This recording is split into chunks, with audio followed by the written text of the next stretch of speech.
Hello and welcome to this month's back chat from the Ark in Headingley and to a panel who look like the cast-offs of a 1980 cabinet reshuffle. Our guests today are Martyn Sadler from League Express newspapers. We've also got Peter Smith from the Yorkshire Evening Post and Phil Caplan from the 40/20 magazine, amongst other things. Lots to talk about this week. I mean, it's that time of the season, isn't it? You know, autumn's in the air and suddenly all the potential of the year is suddenly coming to fruition.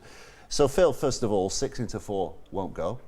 We know 2 of the semi-finalists in the top 8. It's going to be Castleford, it's going to be Hull, but Castleford and going to be Leeds. But who's going to be joining them? Well, I suspect that the late run of St Helens that we expect this time of the year is going to maintain their record of always being in a playoff in the Super League era. I think they will beat Salford. Salford's race is run this year. They've still had a good season overall, but watching them last week, I think it can't come soon enough. So I think St Helens will win, and that will cement them in the top. Can you count it? Can you count it as a good season for Salford if at the business end they've tailed off in the way they have? Yes, because I don't think they have a squad that was capable of getting them any further up the league. This is one of the issues, I think, with Salford, that they've gone with 26 men, and over 30 weeks it's too long. So I think there was always going to be a dip in form, but to be in contention for the top 4 with 2 rounds to go, to get to a semi-final of the Challenge Cup for the first time since 1998, I think that does go down on the field as a successful season. Yeah. Who will join? I think Hull still have enough. I think they've learnt how to play the big games. We've seen in the retention of the Challenge Cup this year. Do you think they can win at Castleford though, Phil? Because that's a big ask for them. I think they can, because I think there's an element of phony war for Castleford here. It's an intriguing game for Castleford, isn't it, that one? Well, Castleford don't need to win it, do they? Or do they want Hull out of contention, so therefore do want to win it? Well, if Castleford beat Hull and St Helens beat Salford, then Wigan have just got to go and beat Wakefield to get into the top 4. Yeah. And Wigan would then play at Castleford in the semi-final.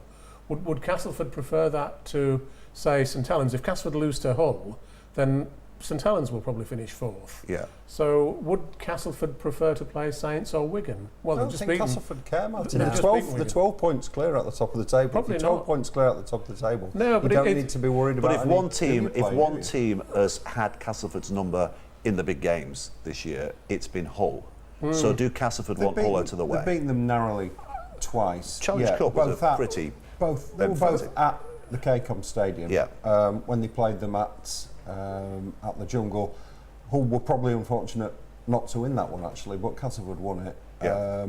I think Castleford will fancy the chances. But the point is, Castleford will want to win that game anyway. I really don't think Castleford care who they play. Castleford's gesture of intent was at Wigan this week, where they went in without Luke Gale, who may not be available until the grand final. Put in an 18-year-old who was on debut and scored a hat-trick and played in that first half as if they didn't have a worry in the world. I don't think they'll be that bothered. I just think this week the incentive is for Hull, and they've shown the tools to get the job done in a cup tie. That will cement their position in the top 4, and then they'll probably have to go back to Castleford the following week. Which the incentive really is for Hull, but the pressure's on Hull, isn't it? That's the point. Because, but I think they thrive under it. I think they've shown this year that they are dealing with it. But that's what makes this weekend exciting. And if by any chance Saints didn't win at Salford on Thursday night, that would open it up. Again, it would then give Wakefield a chance. The question is, should these 3 games be played at the same time? Well, that's as they do in other sports? Yeah, because there's a points difference issue as well, isn't there? Yeah. But the problem is that it could be finished by Saturday. Whereas if everybody played at the same time, we need visibility and profile in the sport. I think that would capture the imagination of a lot of people, with flicking between the games, deciding who is it that's going to end up in the helicopter. Well, I mean, there is also. I mean, there's that intrigue in the middle eights, the qualifiers as well, isn't there? In that Widnes will go into their match against Catalan. Both Catalan and Widnes know that if they win, they're safe. But Widnes will go in there with the Lee points difference being such that they will know how many they've got to win by or not lose by in terms of getting a home semi-final as well. And that's not fair either, is it? Well, it's not, is it? But again, I think the focus will just be on both teams will just want to win the game. Yeah. So I'm not sure in that case it will matter too much. But yeah, in terms of fairness, everyone should kick off at the same time, but that's not practical, is it, unfortunately? Okay, good reaction. Well, let's see why it's not, because it is in soccer. I mean, they do it in soccer, don't they? It's also in the broadcaster's interest, because I think actually there's a bigger focus on those games rather than it potentially petering out. Yes, exactly. Yeah, because that Wakefield-Wigan game might be utterly meaningless. But how do you market or it could be massively as important. Wakefield, wouldn't you want to market that on, let's say, a Friday night at 7:30, in the knowledge that you've got to come down because it could be a really big game? Crucial. Or there's no walk-up on the Saturday, and you can't market it because the game has suddenly become meaningless. It's just missing an opportunity. That's the point, and unfortunately, Rugby League can't really afford to miss those sort of opportunities. No. So gut reaction then from you all, just on the top 8 so far. Castleford first, Leeds second. Who's third? Who's fourth at the end of this weekend? I'm going with Saints and Hull. Saints and Hull. Saints third. Hull. Can that happen? Yes. Yeah. Saints. No. If Hull are in, it'll be Hull third and Saints fourth. Draw. No. Well, you're predicting a draw then. Castleford Hull could be a draw. Right. Okay. I think Saints and Wigan, because I don't see Hull beating Castleford on Friday, and I can see Wigan beating Wakefield on Saturday. Okay. Hull and Saints. Hull and Saints. In your scenario, we've got a Wigan team, and I'm not picking on Wigan here, it could be anyone, a Wigan team who've only won half their league matches this year, who with 2 weeks to go could still be champions. Is that a situation we're comfortable with? And I'm not having a go at Wigan, it's not their fault, those are the rules. It could be any team, but that's the situation. The problem is, I think, Dave, we've got a 4-team playoff that just becomes a straight knockout. There's no particular advantage to finishing first compared to finishing fourth, except you get home advantage in the playoff. For example, when we first started having playoffs and grand finals in Super League back in 1998, we had the top 5 system, which was heavily biased in favour of the team finishing first, the minor premiers, as we might call them. And I would certainly go back to that system, because I think it would be ridiculous in a way, and very disappointing if Castleford, for example, didn't get to the grand final. They've been so outstanding this year, they've been so far ahead of the pack, as 12 points ahead as they are at the moment, that if you could just put them straight in the grand final, I think that'd be great, because they need to be there, I think, for the credibility of the game. And as you say, if it were a team that had only won half their games during the year, it would just lack a little bit of credibility. But we're striving for uncertainty of outcome. Yeah. So is it right? But at what point does that uncertainty stop? If Castleford are playing Wigan... But the uncertainty of outcome this year, and Wigan only winning half of their games, is because Castleford have been so good. Yeah. It's concertinaed everybody else down to a level. So I don't think that's an issue. To me, it's always been like the Grand Prix. Yeah. That your regular season is where you finish on the grid. If you come from the third rank of the grid to win the Grand Prix because you've driven better when it actually mattered before that flag is put, the black and white flag's put down, I don't see a problem with that. I mean, let's not forget that Leeds won it. You were close to it, and still are close to the Leeds team, but Leeds winning it from 5th on a couple of occasions. I mean, and when it first happens, it's great because suddenly there's this unpredictability. But if it's happening on a regular basis, then suddenly doesn't that devalue the competition? Well, no, I don't think it does, because otherwise, what's the point of having a playoffs? You might as well just go with first past the post. Well, why don't we go with first past the post and have this as a separate competition? Have first past the post, major honour, not the hubcap, major honour, league leaders. Wow, that's the one, that's the title. And then have this very exciting secondary competition. Because we've got, the game needs events. The game needs a big night out. But it can still have an event. It can still have a big night out. You know full well it wouldn't. When we had the Premiership, nobody was interested in it. Look at the crowds for the Premiership finals at Old Trafford, often double headers. They were half what we're getting now. There was no publicity. Nobody was interested in the Premiership competition. You can't have it both ways. I've said this before. I'm a strong believer in the grand final should be the champions.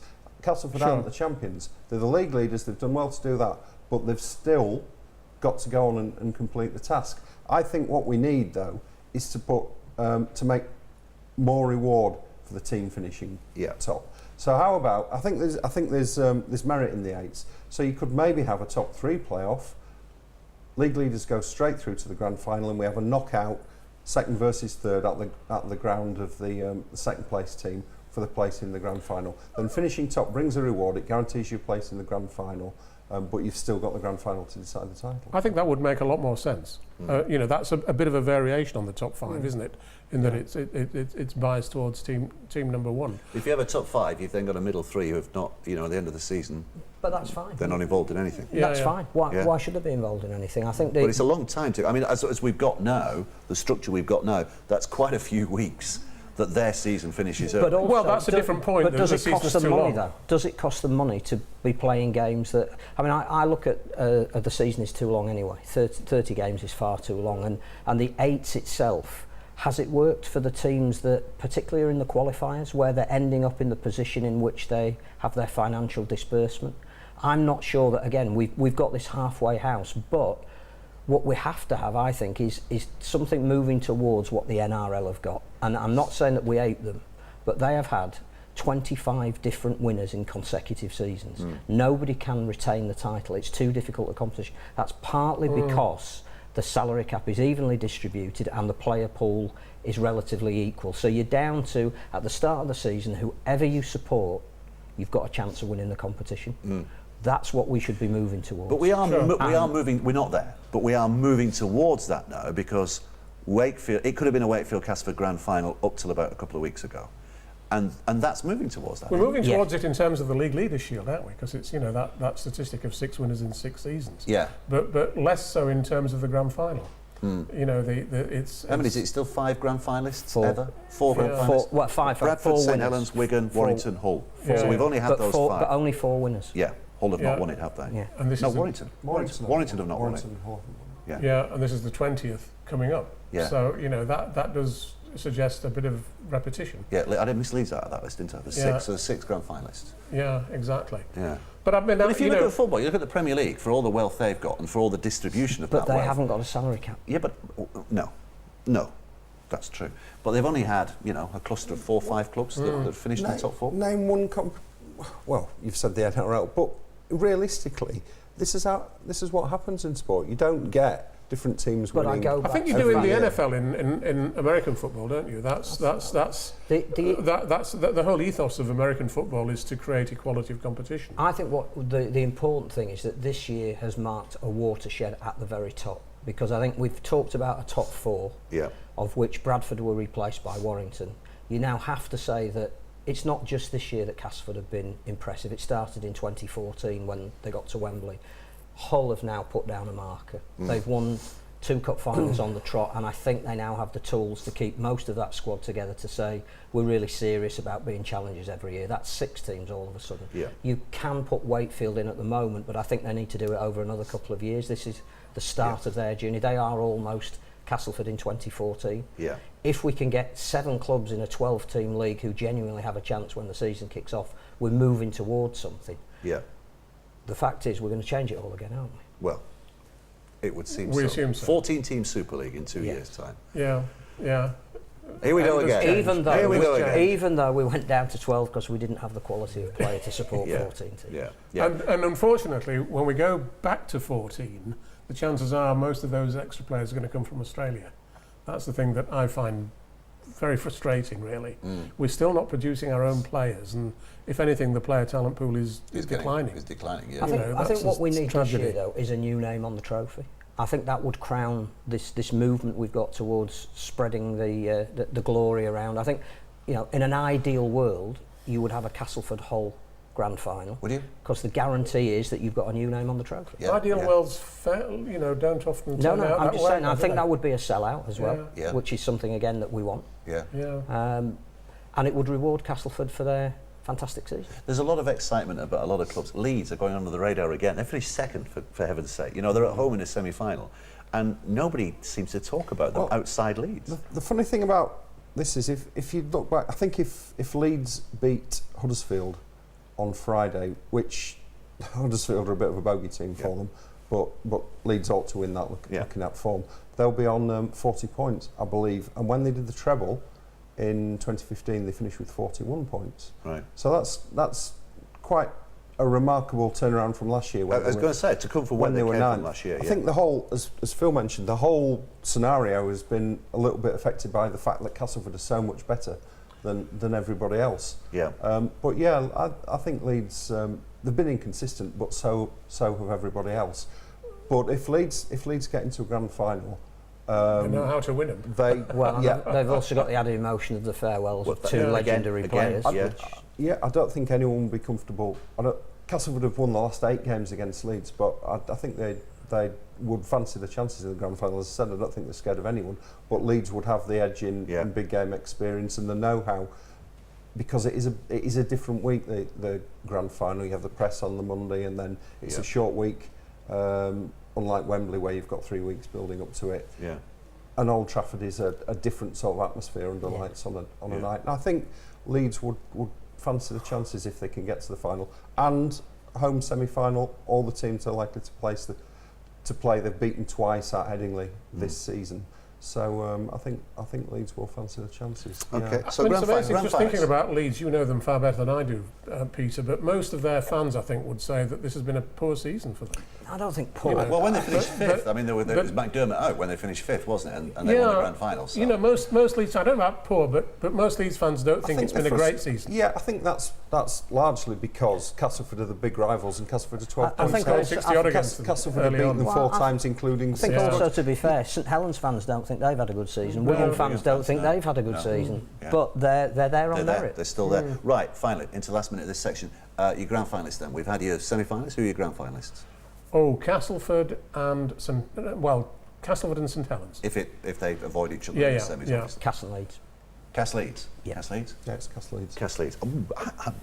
I'm not saying who's going to win or who's going to be in it, but I wouldn't mind a Cass St Helens, because the way Ben Barber's playing at the moment, watched him the other night against Huddersfield, and you just thought, wow, on a grand final He's a player who ought to be playing at Old Trafford, isn't he? And that would appeal to the neutral.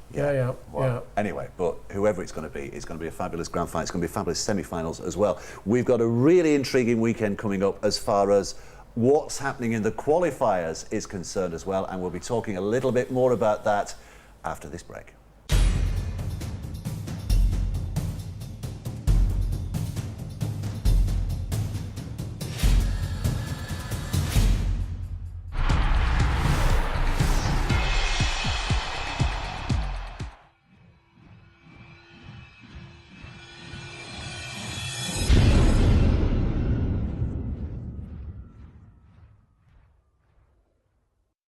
If you think Rugby League's just a game for youngsters, think again.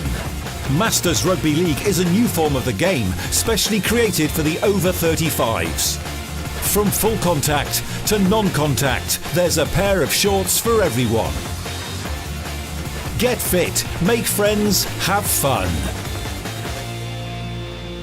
To find your nearest Masters Rugby League club, just search Masters Rugby League online or drop us an email.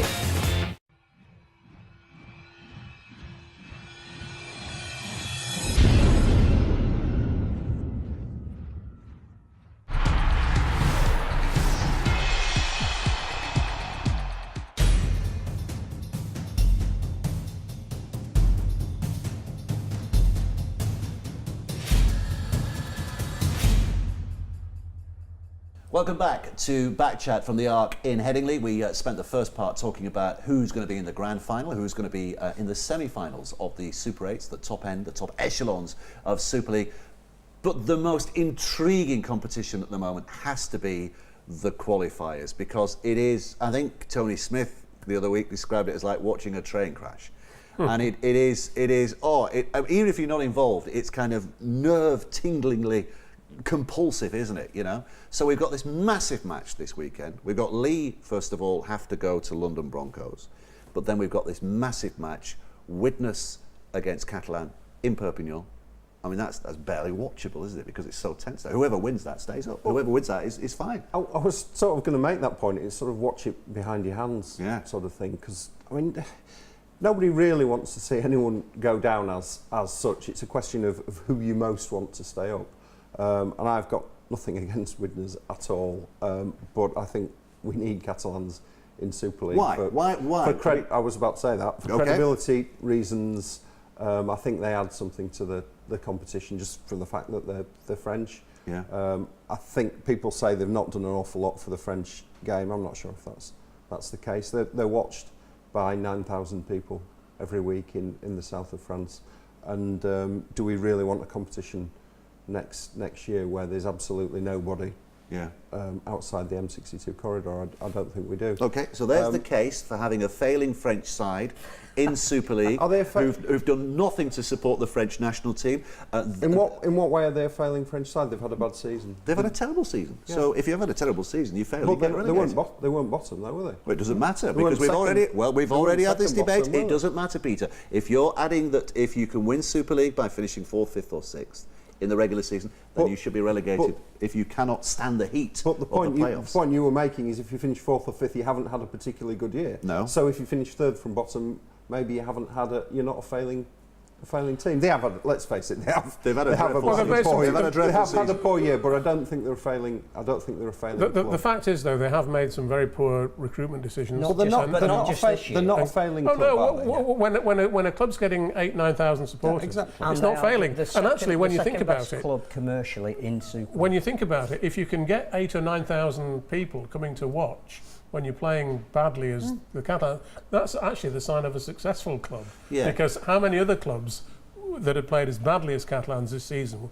would be getting their crowds? I think it's not many. It's more is one of the few places where it feels like a rugby league town. Though you go on a match, you go on a match day and you can tell there's an event on. The buses all have "Go Catalans" on the There's an issue. board. It's been massively disappointing. It feels like there's an event about to happen, and I think it'd be such a shame to lose. Which draws us on to the point that, sorry, you were going to say something. I'll let you bring it. The point that Tony Smith, I won't go into the full Tony Smith interview because we've heard it, we've read it, etc., etc. But he said that Super League should be based on good business. On good business practice rather than one-off matches this is where Caplan come into that because as a business everything's fine, fans are fine, structure's there, but in terms of what's been going on the field, dreadful. So should they be relegated or should they be allowed to stay? There's a much bigger picture here and obviously licensing coming back is on the horizon, perhaps with a promotion relegation element. I think we've reached a crossroads in the sport whereby full-time and part-time are like oil and water and they don't mix economically, and it might be that we need to radically, not that radical because actually it's licensing by economics and it's happening anyway, create a competition for the full-time teams and a competition that is absolutely meaningful for the part-time teams. The bridge between the two as it stands at the moment is a chasm. But if you get an investor in a part-time team, or if you change your infrastructure, or if you start to have success on the field that means you want to go full-time, that transfers you across the divide. At the moment we have, the 12 clubs in Super League are full-time, we have Hull Car who are coming up who are full-time, we have London Broncos who are full-time, we have Toronto who are full-time. Yeah. There is a possibility we may get a New York, or possibly even a second Canadian franchise who will be full-time. Hamilton, I think, is what's been talked about. There is almost there a division, possibly even split into two conferences, where over the next 4 or 5 years you could increase to perhaps 20 teams. There's nothing to deny a Featherstone or a Halifax if they have a backer or the ability to join that group. That's how you keep the door open. Do you keep expanding and expanding and expanding? I think you have to, on a number of reasons. One is business. We're going to get more commercial partners in and particularly more broadcast partners. We're also desperately in need of players. This whole thing stands or falls on players, and we mentioned it earlier that we went from 14 to 12 teams because we didn't have enough quality players. If we're suddenly going to try and expand to, let's say over the next 5 years, 20 fully professional teams, where are those players going to come from? We need to start mining them in the south of England, the Mike McMeekins. We need to mine them in Canada, the Quinn Naguatis. That, I think, is where if this change is going to happen starting in 2019, we're already negating the whole of the 2018 season. And this debate about who gets relegated is absolutely relevant to that, because what are we planning for? Well, we've got to find out, haven't we? Where is the game in 5 years' time? Can anybody tell us what the vision is for this game in 5 years' time? Well, I think you've got to look at the clubs that are capable of growing bigger. You know, for example, in this country, you might say two potential clubs that could potentially grow bigger are Newcastle and Coventry. You know, both in quite significant major cities. Both have got the potential, the financial backing to become full-time clubs who might one day be Super League clubs. Then, of course, you've got clubs like Toronto from outside the United Kingdom. You've got the regeneration of Bradford you could throw into. Bradford is still a Rugby League city, isn't it? It needs it's on its needs to deathbed. It revive. needs to be revived very quickly. It needs to be revived. There's no doubt about it. Yeah. But it's capable of being revived. I think. I think the big news about all of this that we should be absolutely encouraged by is that there are investors out there that want to put their money into rugby league, and we're having a debate about. There's a gentleman in Toronto who's put in up to £1.5 million to play in the third tier, and he's now attracting other investors in places like New York. Now that's something that the sport can't turn away. How you reconcile that with the needs of an Oldham who've just been relegated 50 years after winning their last championship, that's the issue for me. And I think that there is a way of doing it that let's take Hunslet this weekend, who will be playing North London Scholars, a development team, to win silverware. That's massive for both clubs.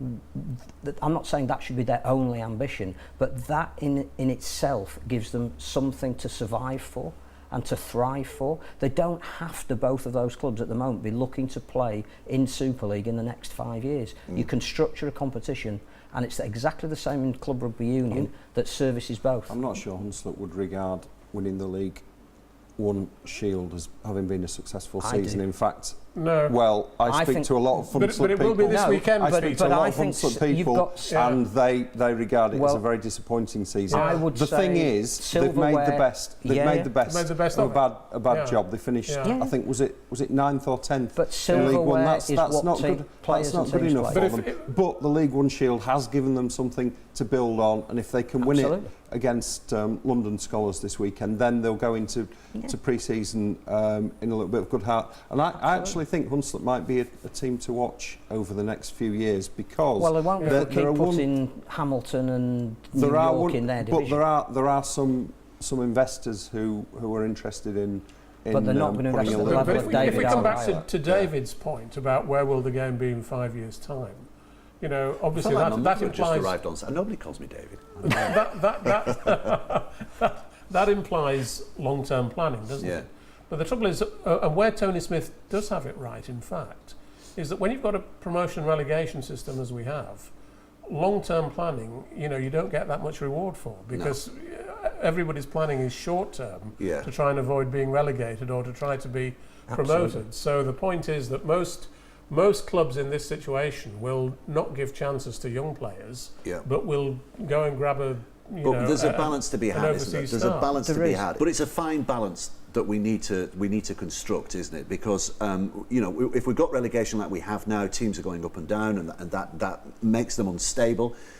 But I think a lot of rugby league fans in this country would not want a closed shop, and that's what licensing gives you. And I know there's a way in and there's a way out, but essentially it looks like you can have a great season as Featherstone, but you might not be promoted because we are the prisoners of our history and our geography and our demographic. Are you saying then that clubs like Oldham, Rochdale have had a good season this year, but clubs like, say, Workington, should they be cast to the wind? No, but what I'm saying is we do that ourselves by the disbursements we give them from the centre. That if you are always given the amount of money where you finish, you will always finish in that place. So if we are absolutely serious, we have to equalise the distribution of money across the division. Because what is the point of? And let's be honest. But if have we had promotion? Because Lee have bought their way out of the Championship. Hull KR have bought their way out of the Championship. Toronto have bought their way out of League One. This isn't settled on the field. No. That's a myth. It's settled economically. And once we look at Oldham and how we can preserve Oldham for the next 50 years, if they haven't got an investor coming in that can make them compete on that playing field, play on a field where they can. But we know the history. We know the history of Super League. We know that when effectively we didn't have promotion and relegation, we had Huddersfield for many, many years, jogging along at the bottom of the table, never looking like they were going to improve. Then they get relegated. Tony Smith came in. They get relegated. The rebirth of the club. They came back. Suddenly they were on a forward trajectory. Hull Kingston Rovers. You talk to a lot of people at Hull KR, they'll say, actually, no, with hindsight, the best thing that happened to us was losing that million per game. We've regenerated. A year ago, there was all this talk about jobs on the line and livelihoods were going to go and it was going to be a disaster. But they've been a very good advert for promotion and relegation. So should relegation be a disaster? Because of the backing of their commercial partners and their fans. They're in a stronger position now than they were a year ago. They've proved if you have the right approach, on and off the field, you can make a success of it. If you had this division between full-time and part-time, and Ken Davey would have come in at Huddersfield and taken them into the full-time realm anyway, irrespective of promotion relegation, Hull KR might be challenging for the top 4 this year. The point about relegation is that it's fine. As Peter said, Hull KR have made a tremendous success of it, in fact. But you can make it a success as long as you get promoted the year after. Well, that's what I was going to say. Bradford is the classic example. You've got 1 year essentially, haven't you, to get back and up. if Hull KR hadn't been promoted this year, it would have been really interesting to see how they there's lots of talk about Cumbria should have a Super League team. Look at Workington, who in the first year of Super League were in there. Were only and Tony Smith played for him. He's everywhere. It's a thread. It's a common thread. Lived above a fish and chip shop. But the problem is that Workington didn't have the resource to be there. They didn't have the fan backing to be there. They've never recovered from that. The same is going to be true of Bradford if they don't have their revitalisation sooner rather than later. Again, as a sport, because we are hamstrung by our history, we have to decide what we want to be in 5 years' time. And if there are investors in Dublin, which apparently there are, you have to say to them what plan the sport has to enable them to come in and make an impact. And I think having Toronto, a full-time team in a part-time division, for all the success that they have brought to Toronto, has actually left a trail of destruction behind them as well. Why? And we need to look at that. Because I think the whole idea of some of the development teams that were in League One was that it was going to allow them the chance to expand. They've had Toulouse come in and run railroad through the division. They've had Toronto come in. You look at a lot of them have failed because you look at Hunslet, York, Keighley, they've all been derailed by the fact that a team is in that division that is full-time and that is a part-time division. There would have been more so, Phil, if it certainly haven't been. Sorry, Martin. Just on the York point, York certainly haven't been, because York beat Toronto. I was at that game at Bootham Crescent. It was one of the most uplifting rugby league experiences I've had in years. York need to get promoted this year to capitalise on that. 2,500 people there. They played fantastically well, and everybody in York was talking about rugby league for a weekend. What York don't need is New York coming in.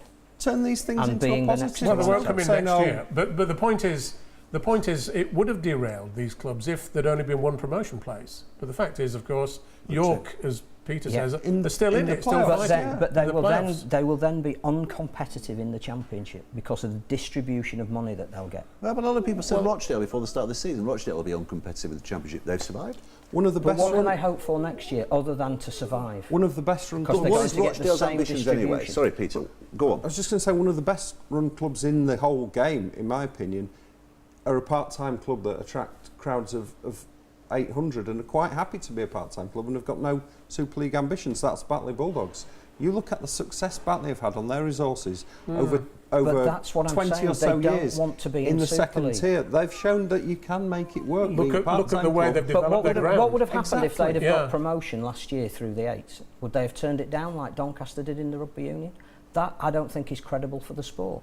I think what we need to do is give Batley more and more reasons to be successful at the level that they're at, one of which I think would be in a reintroduction of what was the Northern Rail Cup to be played as a double header at Wembley, and so Batley fans can get a taste of being at Wembley.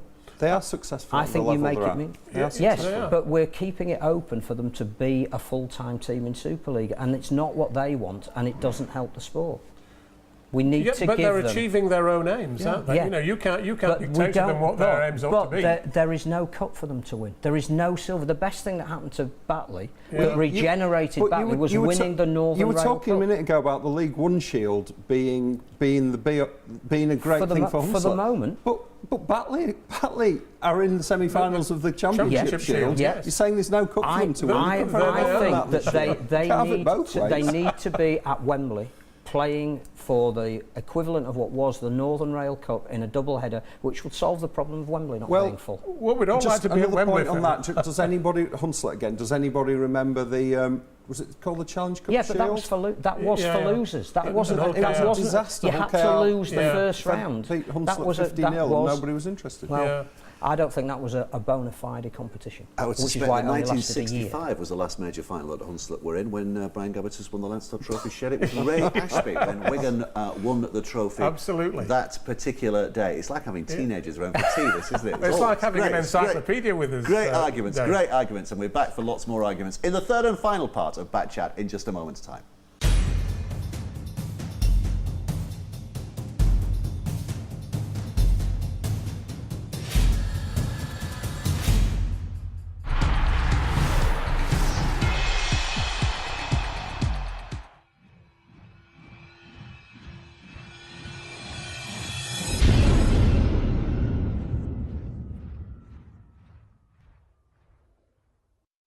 If you think Rugby League's just a game for youngsters, think again. Masters Rugby League is a new form of the game, specially created for the over 35s. From full contact to non-contact, there's a pair of shorts for everyone. Get fit, make friends, have fun. To find your nearest Masters Rugby League club, just search Masters Rugby League online or drop us an email.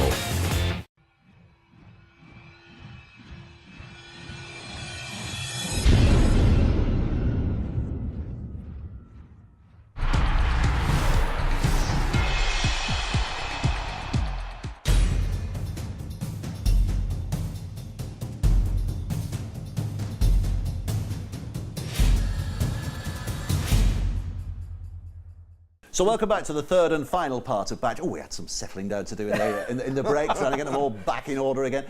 What we didn't actually discuss properly in that second part was who is going to be safe in the qualifiers, who's going to get relegated. Widnes, Caplan, Leigh, Martyn. Who's going to be safe? Who's going down? I think Catalans will beat Widnes this Saturday, and I think Leigh will beat Widnes in the £1 million game. Ooh, they've had some tough luck, haven't they? Widnes, Lloyd White, the latest. I think that's why I think they're in danger of going down. I think Lloyd White is a vital player for them, and to lose him at this stage of the season is bad news for them, to say the very least. And I could be completely wrong. They might go to Perpignan on Saturday and win convincingly. In which case, Leigh would then host Catalans, wouldn't they? If Catalans win on Saturday... If Leigh beat London. Yes. Leigh have to beat London first. Do they? If Leigh lose to London, they will finish 5th. Yes. Come what may. Yes. And it's not going to be easy going to Catalan at short notice, if they have to do that. No. No. Do you fancy Leigh at London? I mean, that's an intriguing one. I mean, London kind of fell off the rails a little against Widnes, but otherwise in the qualifiers they've been pretty impressive. If they can galvanise themselves for one last hurrah, then I wouldn't bet against them. I just think it's fear. It's fear and lack of confidence with all the teams that are battling for their immediate future. Catalan, I think, are just playing as a side that know this team's breaking up. Yeah. They know that obviously they have Steve McNamara in late in the season. He's going to want to make changes and bring his own sort of players in. I think we can point to at least 5 of them that we know are not going to be there next year, that we know of. I think there's another 5 that probably are also going to be released. I worry for them in terms of the way they've played these qualifiers. But I still think that the problem Leigh have got is that it's a really big step up from the Championship to Super League to play over 30 weeks. I think they're starting to look a tired team, Leigh. They've had some really good games this year, Leigh. I just don't know if they could go to Catalan and win. Right. So I'm just going to... I think Leigh might go down again. So you think they're going to lose at London and lose at Catalan? I wonder where we go with promotion relegation if the team that comes up replaces the team that goes down. I mean, obviously if they get relegated it'll be worse than last year, but last year they came up without the £1 million game. This year they are definitely going to be in the £1 million game. I mean, they were fairly sanguine at the start of the year, weren't they? They weren't making any daft promises we're going to be at the top 4 or anything like that.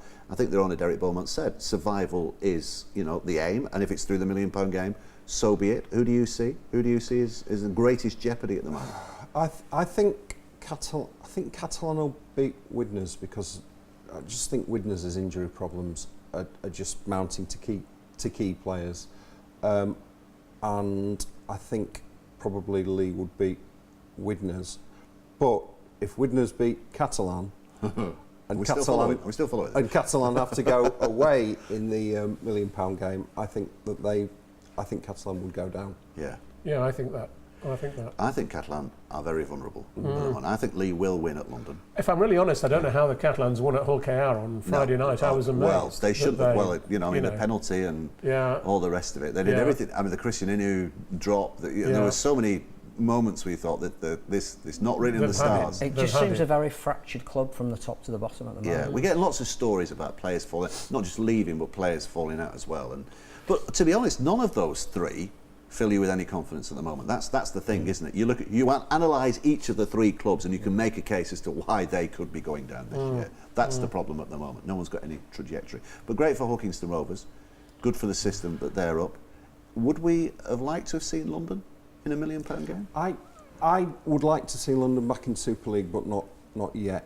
I think they're making strides. I think Andrew Henderson is really showing signs of promise as a coach. I think that they're starting to get things sorted off the field, from what I can tell. It's a little bit hard to judge, isn't it? Because they're out of the way a little bit.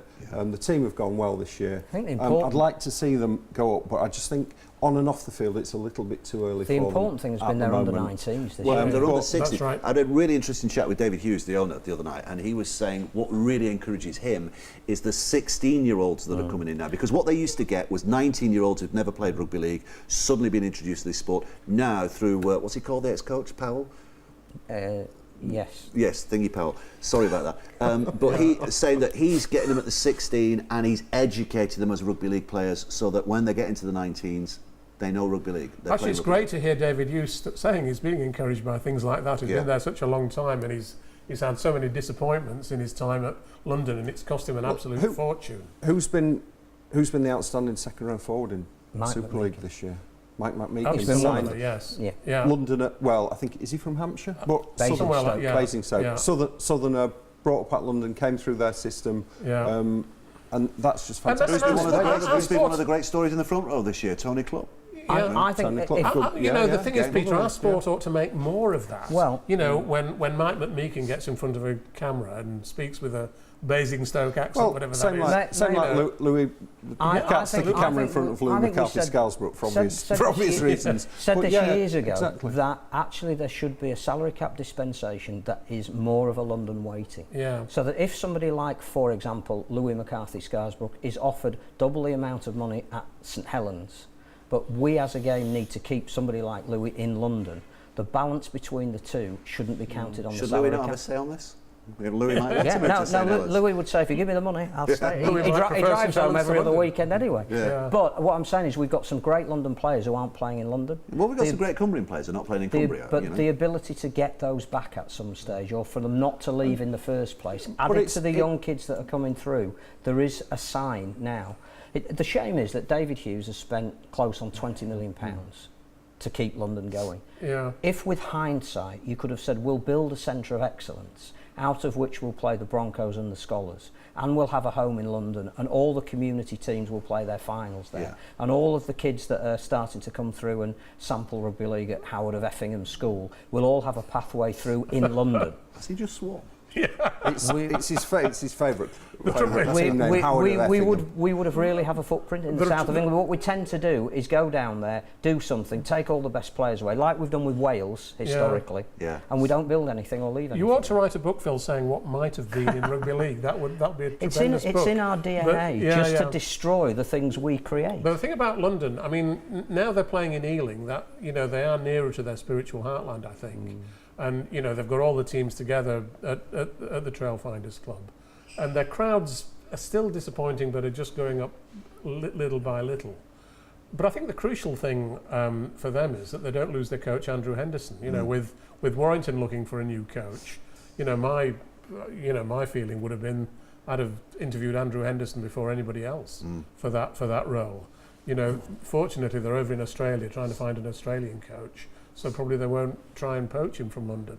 And I think from London's point of view, that's going to be a great thing, because he's played such a key role in improving them over the last 2 or 3 years. And long may that continue. We want to see them get to the point where they're getting 4-figure crowds and where they're making a bigger and bigger challenge to be in Super League every year. Do they need to embed themselves in a borough? Because it seems that in other sports in particular, the word London is not an attraction. London is a series of villages. If you call it Ealing Eels. What or about whatever. if you called them Arsenal Broncos? Well, there's probably copyright issues there. I don't think we've had Paris Saint-Germain anyway. We've already had Paris Saint-Germain. I don't think Ealing Trailfinders get big crowds As either. a summer sport, what if we went to Arsenal at a point where we felt that we could offer them a Super League as being part of their I think they've got enough portfolio? troubles working out whether Arsene Wenger should stay or go. So Just saying. I think Rugby League is probably at the Just bottom saying. of their list. We're very good value. We are. We're cheap. we're a cheap date at Rugby League. Low maintenance. Right. So who's going up? Who's going down? One word. Who's going up? I think Hull Who's KR going down? will Who's going down? probably Who's get going down? promoted, Who's going to get relegated? Not so clever now. Well, I told you a few minutes ago. I think Did if you? Catalans, Right. Sorry. Did you? I forget. There's so much chat going on. So you're reckoning Catalan? No. Oh. I think Catalans will beat. Pay attention. Okay. Catalans will beat Widnes. Yeah. Widnes will go down. Right. If Widnes beat Catalan will go down. I'd lost interest. That's why I forgot. So you're not saying Anyone who's going but down. Lee, You're in not other going. All right. I think Lee might go down. You think Lee might go down? I think Widnes might go down. You think Widnes might go down? Right. Coached with a mites just to get you out of any trouble when it doesn't happen. Right. We're at that time of year. Coach of the year, Player of the year, Man of Steel coming up. Coach of the year. Who's the Coach of the year? We know the Championship Coach of the Year. It's Andrew Henderson, voted for by his peers, and he got the Coach of the Year. That's a pretty impressive, Castleford are 12 points ahead of everybody else. There's only one candidate. Yeah. Darryl Powell. Well, that's obviously. great for discussion. Thank you. Yeah. Reward excellence, Darryl Powell. Yeah. Okay. I'd like to see a mention. Let's have some controversy. Let's have some controversy here. Oh, mentioned, there's no doubt. I don't think Chris Chester will get it because I don't think Wakefield are going to quite scrape into the top four, but I think he's done an absolutely sensational No job doubt about that, at Peter. Wakefield. Any other year he would have got it. Yeah, when he took over at Easter last year from Brian Smith, they were bottom of the table. He got them into the eights, which was incredible. And they've been pushing for a top four spot, or even third place at the end of the regular season. They're not a selling club anymore. 2 years ago, less than 2 years ago, October 2015, they were in the £1 million game. I think what he's done there has just been absolutely fantastic. And you could also mention Brian McDermott. I was going to say, on that theme, I mean, again, overlooked, on that theme of turning a team that failed last year into potential grand final winners this year, Brian McDermott deserves a shot. Lee Radford could be a double winner. Absolutely. Yeah. Justin Holbrook, has he been here long enough? I mean, he's turned that club around as well. Sean Wayne, a year of loads of injuries, and Wigan are still competing as well. There's lots of candidates, but I think Darryl Powell is going to get it, isn't it? I think it would be very hard not to give it to. Yeah, to someone absolutely. who's had So, such a Player good of the Year, I think everybody's saying Luke Gale. Man of Steel. Well, he's just won our Albert Goldthorpe I medal knew for you the- were going to mention for the third the time. open invitation. There was the time in a pass row. to the line. There was the pass to the line. I've got to get that mention in, but he has Yes. won it third time in a row. I mean, he's been outstanding now for 3 years at least or more. I think it's his turn. I think he's shown he's been their leader on the field, or at least their strategist on the field, and has led them to their incredible success. I mean, let's face it, everything's going to go to Castleford this year, and deservedly so. I think the three candidates, the main candidates, are all Castleford players. Millington, Gale, Hardacre. Hardacre. My choice would be Millington. I think he embodies everything that is been good about him. tremendous. Yeah. If you need him to tackle, he'll tackle. If you need him to play as a stand-off, he'll do that. If you need him to drive the ball, I think he epitomises everything that's great. The only other name I would throw in would be Matt Parcell, because you talk about he's what had an has been the impact. transformation at Leeds. His arrival, he's the top tackler in Super League. I think he's been an absolute revelation in his first season, which doesn't often happen with an overseas player. I don't think it will be anybody other than a Castleford player. Millington would be my bet, but Parcell deserves a mention. Just hanging this out there, not for any reason, but Sean O'Loughlin. Has Sean O'Loughlin ever won the Man of Steel? I suspect not. And that's an anomaly, isn't And it? that would be. That's- Kieran Cunningham never won the Man of Steel. If Sean O'Loughlin went through his I don't, career, did Kevin Sinfield? No, he Kevin never won Sinfield it. was never nominated for it. He was never in the top. Really? There is an anomaly there, isn't there? That great players, some great players, seem to be constantly overlooked. And if you actually said to, I think it was a statistic I was reading the other day saying that every time Sean O'Loughlin doesn't play for Wigan, they always lose. I think is it 7? He's missed 7. He's missed 7. They've lost every one. That's 77% of the times he plays, they win. That's got to tell you something, hasn't it? It really has. And I mean, if the Man of Steel also, it sort of creates this image of strength and courage and toughness. And Sean O'Loughlin fits that bill in every conceivable way. We should maybe have split the award into a Man of Steel and a Player of Entertainer of the Year, Entertainer. Well, the thing is that, as I sometimes say, there are two things in rugby league among rugby league players. Two things they have. There are skills on the one hand, and qualities on the the qualities of toughness, courage, and all those. Gareth things. Ellis. That he demonstrates. Then there are skills of the sort that Luke Gale demonstrates so beautifully, and players like. Perhaps we need an award that recognises longevity. Every year we have a Player of the Year, and for whatever reason, players like O'Loughlin don't necessarily get the nominations that year. Whereas if you're looking over 10 years, if you gave a special award, outstanding contribution over careers. But I think Man of Steel would be Andy Lynch. Sure. Man of Steel. A player like O'Loughlin should have been nominated several times during his career. Yeah. I'm not sure he has been at all. No. Quick mention of the NRL, because we've got two great games coming up. The semi-finals, as we call them. Melbourne Storm against Brisbane and the Sydney Roosters against the Cowboys. Is the grand final in making? Are the grand final winners going to come from Melbourne against Brisbane? What's really interesting is for the second time in 3 years... It's taken us nearly an hour and we've finally got something that's really interesting.